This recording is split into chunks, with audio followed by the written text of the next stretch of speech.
What is up? What is up?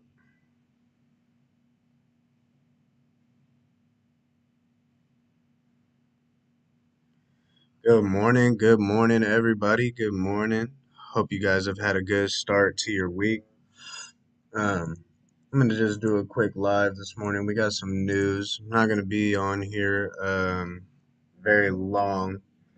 Um, we got some news though, all day on the euro, and then we got some news on the dollar here. Double folder at 9 o'clock. If you guys remember what I talked about um, with the double folders, those are the news events to pay attention to.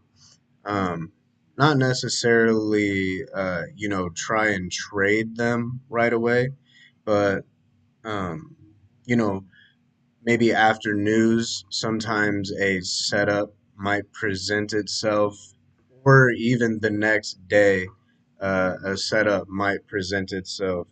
So I'm gonna wait and see what happens after 9 o'clock today. Um, but yeah, so we'll go over the setup on Euro USD yesterday.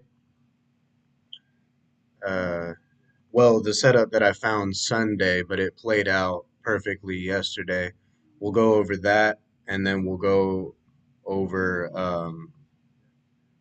just a couple areas that I'm looking at on a couple pairs, and then I'm gonna hop off here.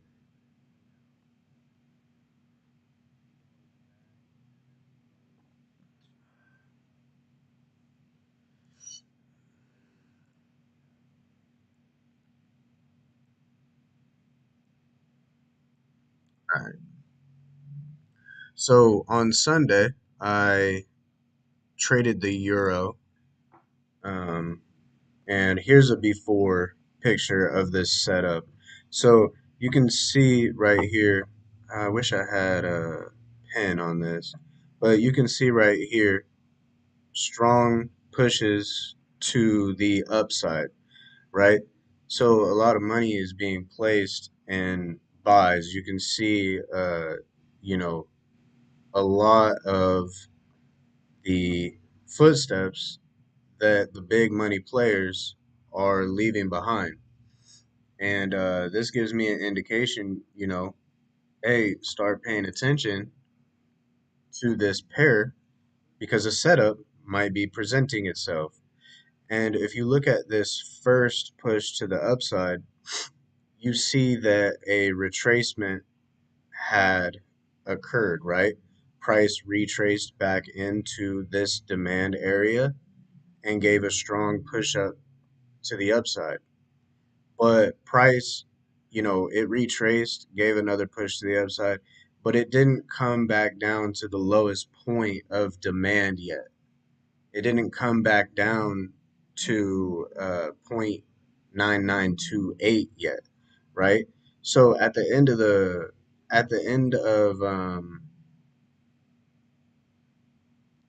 is a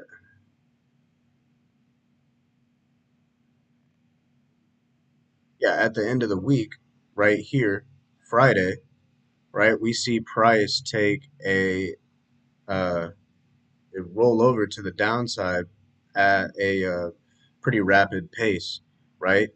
So this occurred on Friday, presenting a possibility that they were going, they're trying to get all the sell orders or early buy orders out before the end of the week, and then they start the week down here.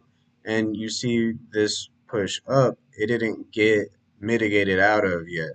So, uh, market opens here, comes down a little bit. I start seeing a little bit of wicks, and that's when I mark this up.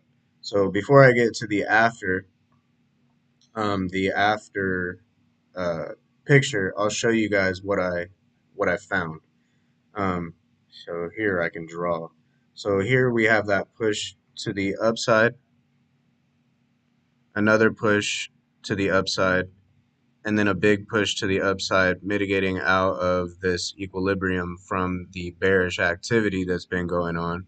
And you can see right here, we'll get to this in a second, but there's a couple areas that I'm looking at higher, where I think price can head towards, up in this area here.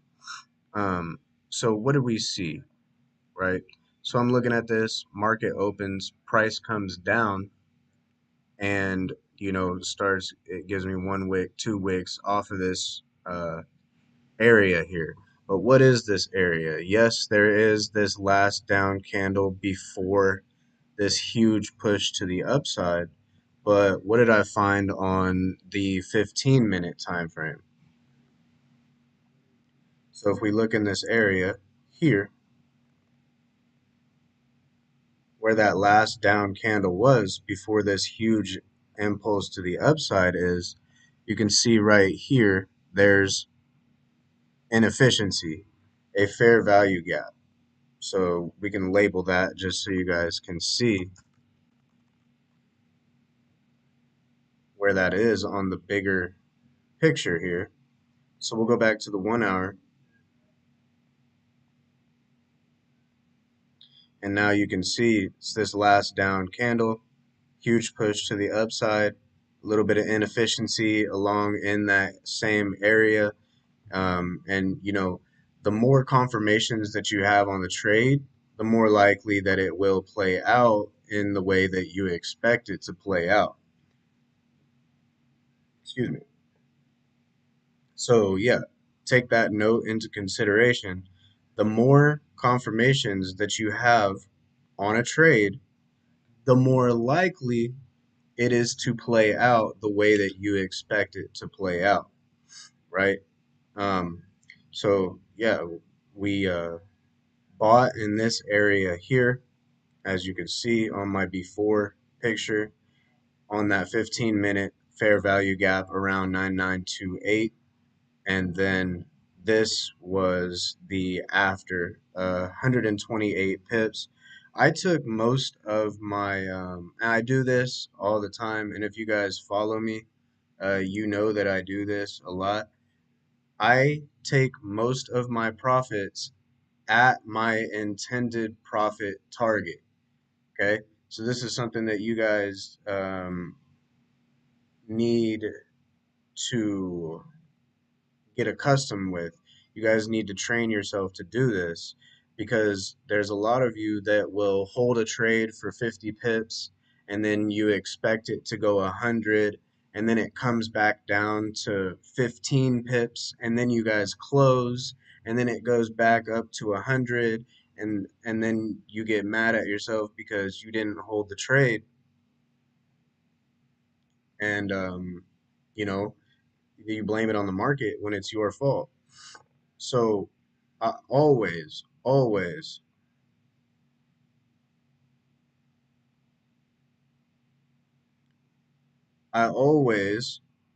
take my partials at 50 pips. See, 50 pips. Easy trade, right? Easy trade. So I took my partials at 50 pips, and then I got out around about here, full profit, at 128 pips. So you can see we bought here, fully closed here, and now I'm just waiting. Like I said, news is at 9 o'clock with the double folder. So we're going to pay attention, to what happens after that. But this is a good trade right here. And then as far as what I'm looking at for the rest of the, like for an overall pair on the euro, uh, so we can see rejections right here on this area, right? Give us that bullish candle and then a bearish engulfing, right? And I expect price, if this is the retracement right here, I expect the euro to get back up into this area, sooner or later, right? So And then maybe we can look to sell in this area here, which is why my chart kind of looks a little messy, but I don't care. So, and as you can see in that same area where we are looking, you can see where my gray lines are. This box right here is just signifying the 62 and 72. But the top box you can see is, uh, if we're looking in this area here, price hasn't came back to this area yet. So this is where I'm looking.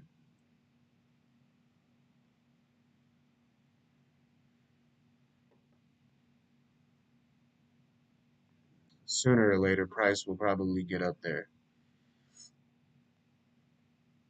And then we'll see if we get any type of bearish indication to sell from that area. So you can see right here, price just came above equilibrium, tapped that 62, and it had a beautiful rejection, long wick, beautiful rejection on that. That was Friday, uh, down into that area that I was looking at, 170 pips, 165 pips.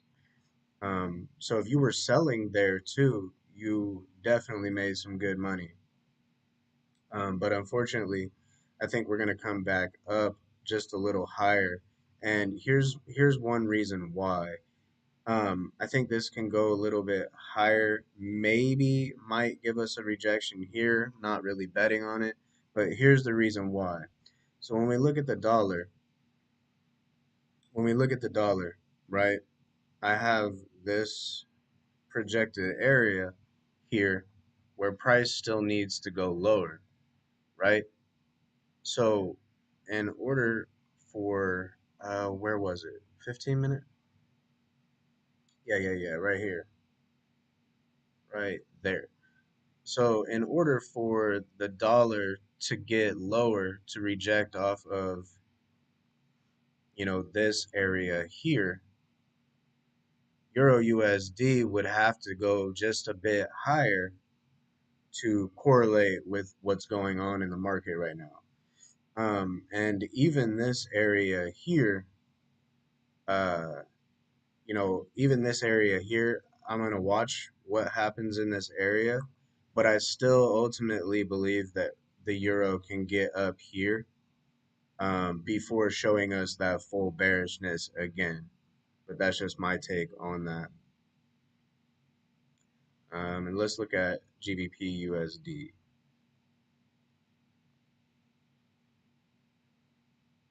So heavy downtrend.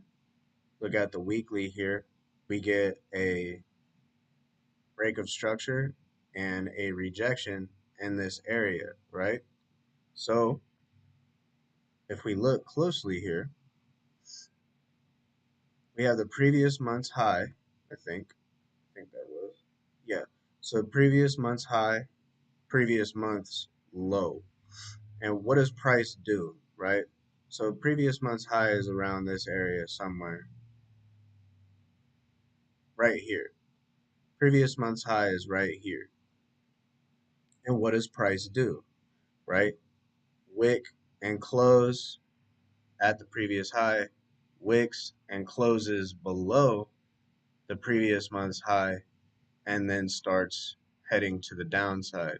So if we look at the weekly time frame again, you guys see that last up candle right here, right? This last up candle before this big down move right here. This is 1 week. 1 week of bearishness gave us, 300 pips, 300 plus pips.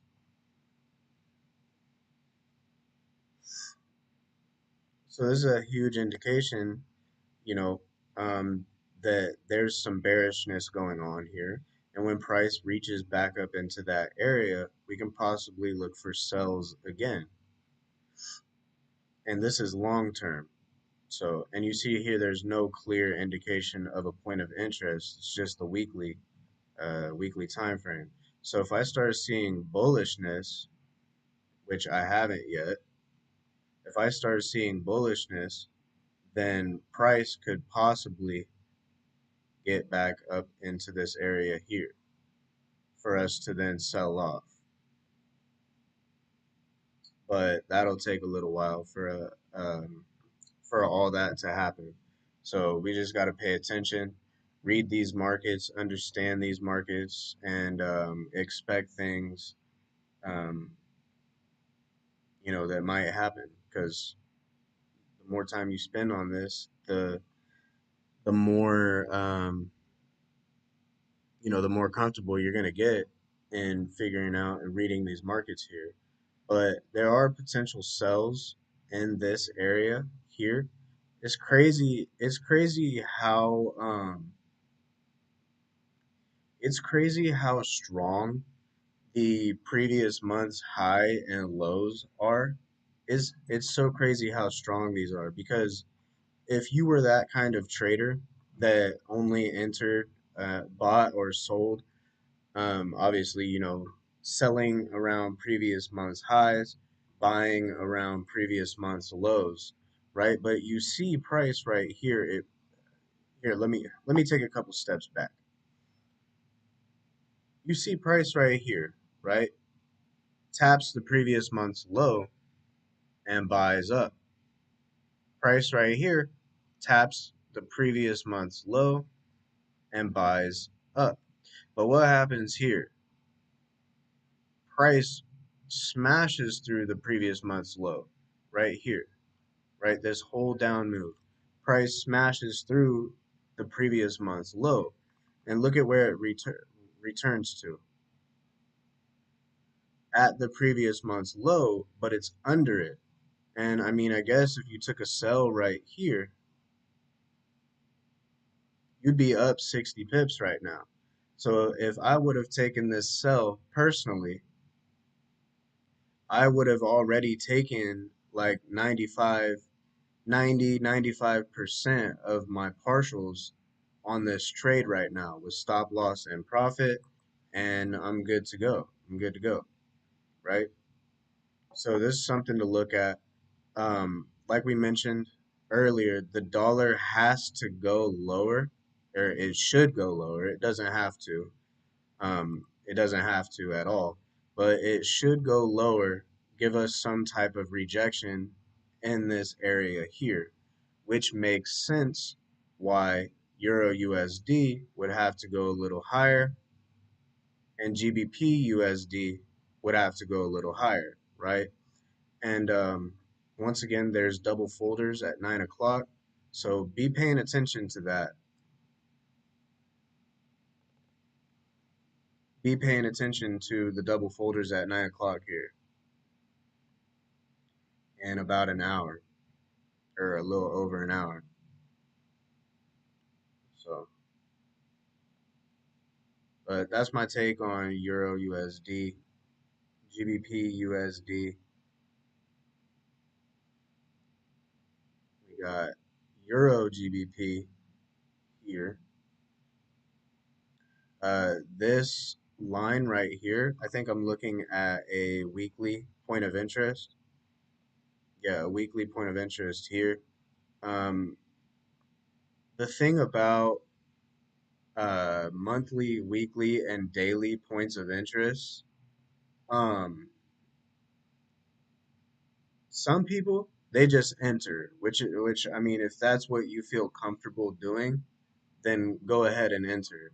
But I like to look for a break of structure on, the 4 hour and below. Like if I have a weekly point of interest, which is right here, up here, or is it monthly? No, weekly, yeah, for sure. Like if I have a weekly point of interest, then I want to go to the 4 hour and look for some type of breaks of structure to the downside to give me that bearish confirmation, right? Like I don't want to just enter on that area, um, and then on the weekly, I don't want to have a big stop loss or be predicting like that my stop loss should be big because the weekly, I just have that patience in the market um, to sit and wait it out for things to happen, for them to show me what they want to do before they fully do it. And that's how you capitalize on a lot of big moves like that because of patience and understanding, that you don't control these markets, right? So you have to follow in the footsteps of whoever does control these markets. That's why a lot of strategies with indicators and uh, retail price patterns and all this stuff, that's why that they might work in the beginning, but overall, through the test of time, they start to fail. And then people find a new strategy, fail at that, find a new strategy, fail at that, and so on. Um, so that's why it's always just strictly price action for me. Always, always price action, right? Everything that you need to know, everything that will tell you about the markets is on your chart already in these candlesticks, right? So don't get caught up on um, a lot of indicators, a lot of different people's strategies, like they think they're slick or something like that. Don't get caught up in it. Learn price action, study it, countless hours, days, weeks, months, years. Study it. And here's just to go back off my rant here. Just another quick example of how the previous month's highs and lows can help you out a ton. Look, if we look right here, we go to the monthly, you see the previous month's low right here on Euro GBP, right? So let's go down to the daily time frame. Look at what happens, guys. Look at what happens. So, price, previous month's low, July 28th, right here, this low, right here, right? And what happens? 29th, August 1st, right here. Price comes, dips just below that, right? Dips just below the previous month's low here and gives us a bullish push to the upside. Now, if I was buying in this area, you could take your fib from the low to the high. Let me fix my thing here. There. See from the low to the high here. And what does price do? It retraces, hits equilibrium, dips just a little bit lower in this area here, right here, on that structure point.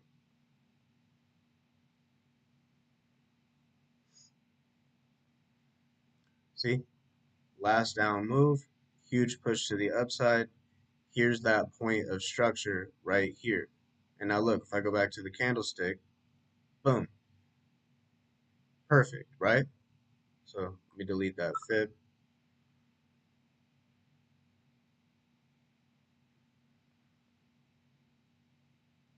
Price move back down under equilibrium and rejects off of that. Look, and this is that buying, selling, capture liquidity, huge impulse, retracement, and another impulse to the upside, a continuation, right? So price is pretty easy to read. Um, but now that we're heading up towards this weekly point of interest, and up here we have the previous month's high, and price hasn't reached these areas yet. Price hasn't reached these areas quite yet. So what should we expect? What should we expect to happen? Buying. We should be expecting buys up into this area, which has happened here. It It happened here, right? And if I put my Fibonacci here from the low to the high, right? Where does this point of interest line up with, right? In between the 72 and 82 fib level. So you guys can use that as an indication. Say, hey, okay, I have a point of interest here. Let me throw my Fibonacci on and see what kind of level it lines up with. Okay, it lines up with the 72. All right, there's two confirmations there. Is there any fair value gap in this area?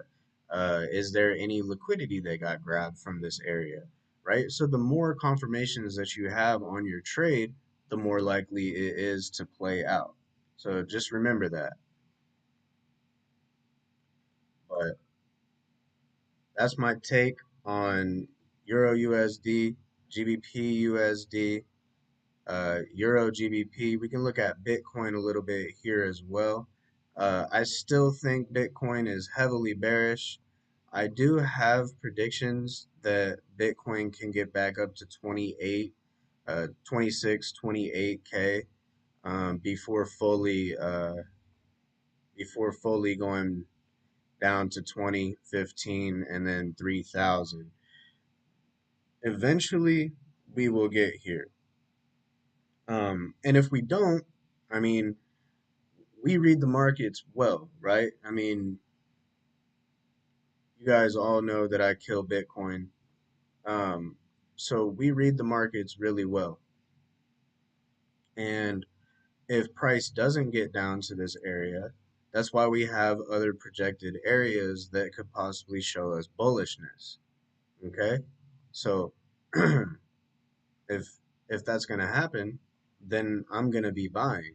But if we look right here, look, guys. So here's my ultimate area that I think price could eventually get up to before selling again. But if we look at what's going on in the market right now on Bitcoin,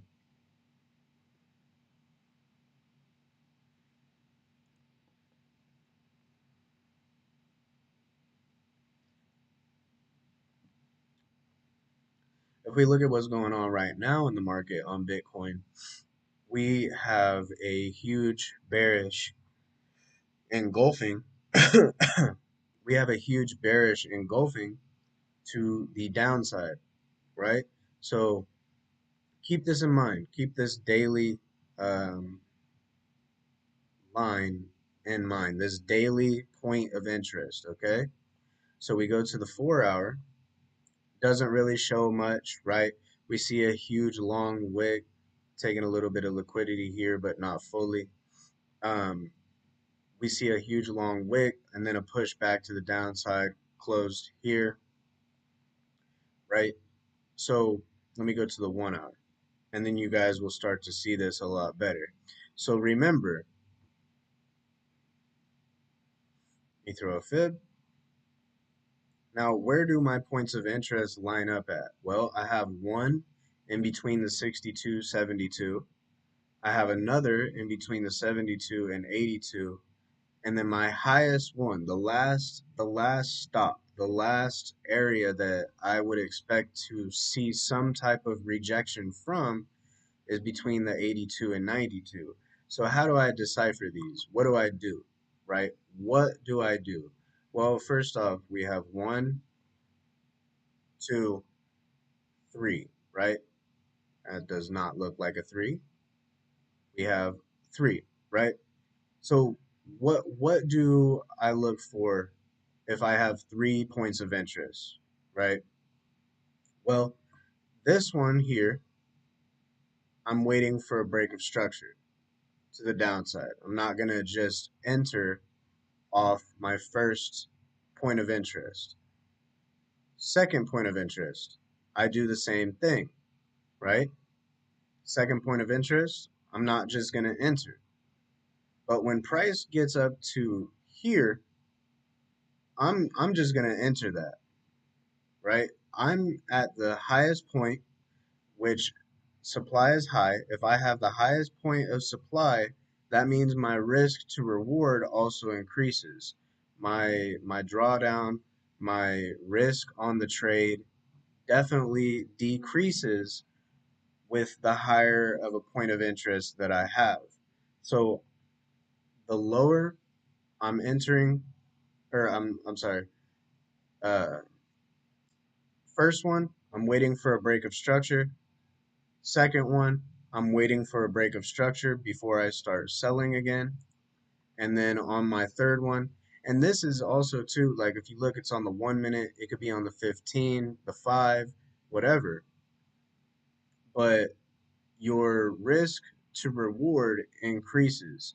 So the higher your point of interest is, yeah, it might not get up there. Yeah, you might miss the trade. Who cares? It's whatever. That's what happens. Sometimes that happens. But this is a good habit for you to add into your trading to, not also understand what price action is doing, what price is doing, but to increase your percentages on your risk to reward. Because the higher you enter, the lower the risk. I mean, it's inevitable. So with Bitcoin, I got 3 points of interest. I would really like to see this daily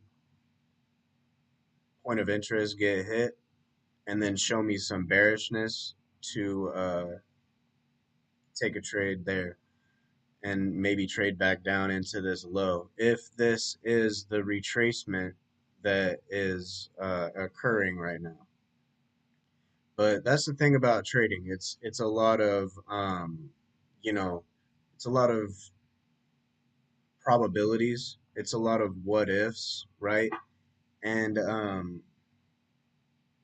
even as long as I've been on the charts and stuff like that, it's still like because I mean if I could control the market, then yeah, I would just go ahead and push Bitcoin up here and sell it off. I mean that's what I would do, right? But we can't just go off of every like we can't just go off of what would I do? What would my instinct be? We have to go off the big money players. We have to follow in their footsteps to make uh that big player money, however you want to put it. So you can't, it's all predictions. And the only way to increase your predictions is just practice this shit, right? Spend time studying this and it will help you out. I promise you. So that's what I'm looking at on Bitcoin, Euro USD, GBP USD, Euro NOK. I'm also looking at a sell. Um, Still waiting though. Like I said, I think the dollar still has to get a little bit lower. And I mean, I mean, I don't see this being bearish anytime soon, really. Like, honest to God. We could possibly see rejections in this area or this area. I don't know what this is.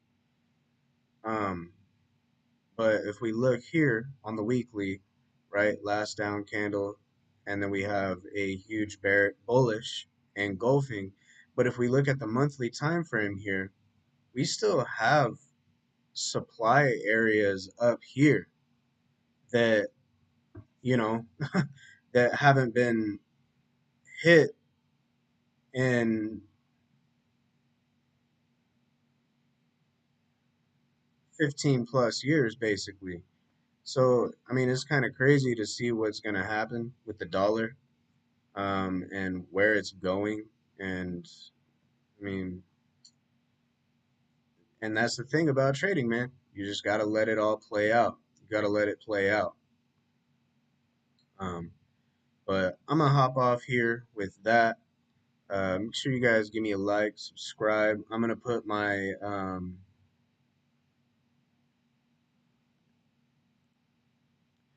a link to my chat down in the description box below. You guys can join that. You'll find me on Telegram there. You guys can ask me questions. You know, tell me what kind of pairs you guys want me to look at on the next live. Um, and yeah, so we'll be streaming tomorrow. Don't forget, double folders at 9 o'clock in about an hour. Um, and then we'll see what we have tomorrow. All right. So I'll catch you guys tomorrow. Hope you guys have a good rest of your day. Um, Try and make that money.